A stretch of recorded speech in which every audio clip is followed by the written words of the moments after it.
Hari ini saya akan membahas tentang mengapa sih kok orang Kristen itu identik dengan berbagai nyanyian. Oleh sebab itu, mari kita berdoa memohon tuntunan dari Roh Kudus agar kita memahami firman Tuhan mengenai nyanyian. Mari kita berdoa. Tuhan, kami bersyukur karena Engkau memberkati kami manusia dengan begitu ajaib sehingga kami boleh mendapatkan anugerah, yaitu nyanyian di dalam kehidupan kami, termasuk ketika kami mengikut Engkau. Hari ini kami akan belajar sedikit dari firman Tuhan tentang nyanyian di dalam kehidupan Kristen. Berkati kami untuk bisa memahami keindahan ini dan kami boleh melakukannya dengan gembira hati. Di dalam nama Tuhan Yesus kami berserah. Amin. Nah, saudara-saudara, kita melihat bahwa ibadah Kristen itu 50%-nya setidak-tidaknya mungkin 30-50% itu berupa nyanyian. Mengapa sih orang Kristen itu sangat identik dengan nyanyian? Nah, nyanyian itu adalah salah satu karunia Tuhan yang unik bagi manusia, yaitu manusia bisa mengungkapkan berbagai perasaannya lewat lagu atau lewat musik. Dan kita tahu bahwa musik sudah menjadi bagian hidup manusia selama berabad-abad. Berbeda budaya, berbeda suku telah menghasilkan berbagai jenis musiknya. Dan sampai hari ini musik terus dibuat dan menjadi inspirasi bagi banyak orang. Nah, saudara-saudara, sebetulnya apa tujuan Tuhan memberikan musik bagi manusia? Sebetulnya seperti ciptaan Tuhan yang lain, itu adalah cermin kemuliaan Allah. Nah, secara khusus musik itu berguna untuk menjadi ekspresi manusia. Ya, musik itu adalah sebuah ekspresi, sebuah ungkapan, dan juga menjadi media kreativitas manusia untuk menyatakan keindahan di dalam hidup ini. Nah, di dalam kehidupan Kristen, musik itu terutama nyanyian berguna untuk menumbuhkan iman kita, ya, meneguhkan iman kita, mengungkapkan kegembiraan kita, bahkan juga bisa mengungkapkan kesedihan atau keluhan kita lewat nyanyian-nyanyian. Saya akan membacakan dua bagian firman Tuhan. Yang pertama, Yakobus pasal 5 ayat 13b. Yakobus pernah berkata demikian, "Kalau ada seorang yang bergembira, baiklah ia menyanyi." Jadi kalau seorang bergembira, baiklah ia menyanyi. Ini adalah konteksnya adalah sebuah nasihat untuk orang-orang Kristen. Kalau dia bergembira di dalam Tuhan, apapun yang terjadi dalam hidupnya yang membuat dia gembira, bernyanyilah. Nah, kalau dalam konteks sedih, itu misalnya ketika Paulus dan Silas sedang dipenjara karena kesaksian mereka sebagai misionaris bagi nama Kristus. Nah, ketika mereka ditangkap dan dijebloskan ke dalam penjara, Kisah Para Rasul 16 ayat 25 mencatat peristiwa ini. Tetapi kira-kira tengah malam, Paulus dan Silas berdoa dan menyanyikan puji-pujian kepada Allah, dan orang-orang hukuman lain mendengarkan mereka. Ini adalah peristiwa yang luar biasa. Jadi seringkali kita memandang Rasul Paulus itu sebagai seorang pembawa berita firman Tuhan, seorang teolog yang mengajarkan doktrin-doktrin. Tetapi kita lupa, sering kita melupakan atau tidak menyadari bahwa Rasul Paulus adalah seorang penyanyi. Dia adalah seorang yang setiap hari menyanyi, saudara.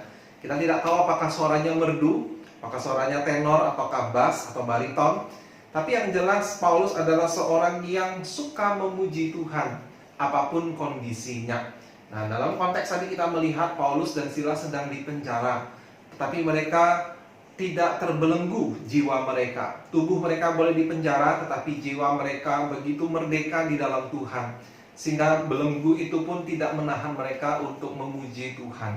Ya, dikatakan di sini mereka menyanyikan puji-pujian.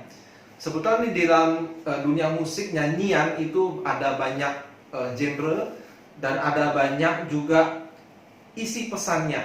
Ya, kalau saudara-saudara perhatikan di warta gereja kita yang dulu masih ada cetak, kita melihat ada nyanyian pengagungan, ada nyanyian pengajaran, ada nyanyian doa, ada nyanyian komitmen. Nah, semuanya itu adalah tujuannya berbeda-beda karena liriknya berbeda.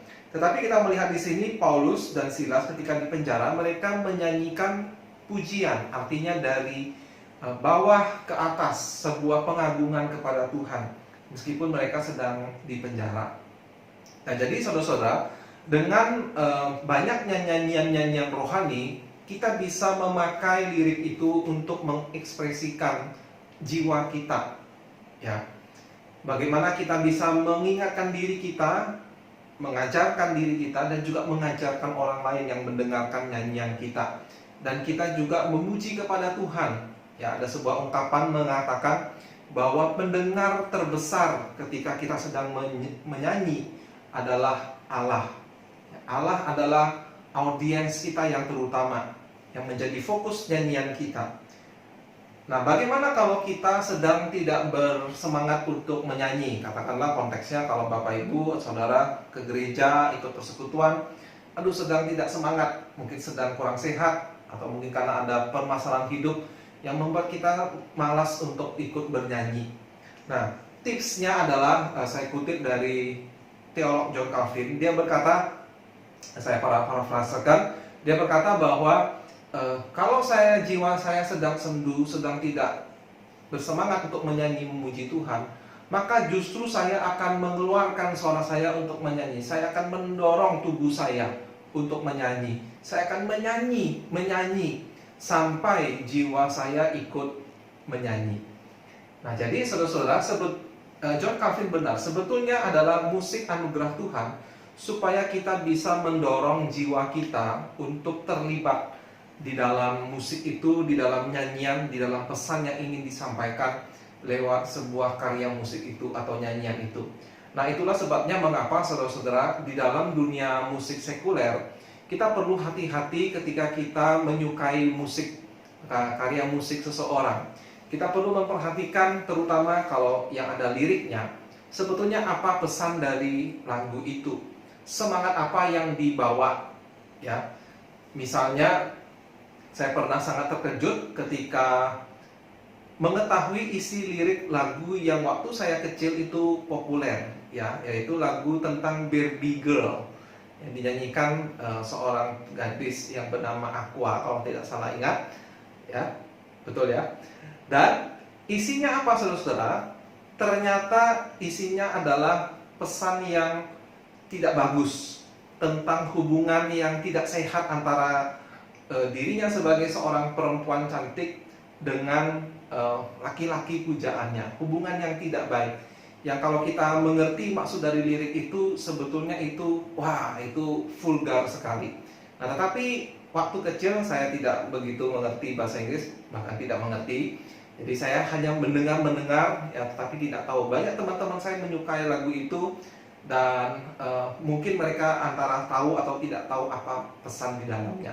Nah, jadi saudara-saudara, kita perlu mengetahui apa pesan dari seorang penulis musik atau lagu.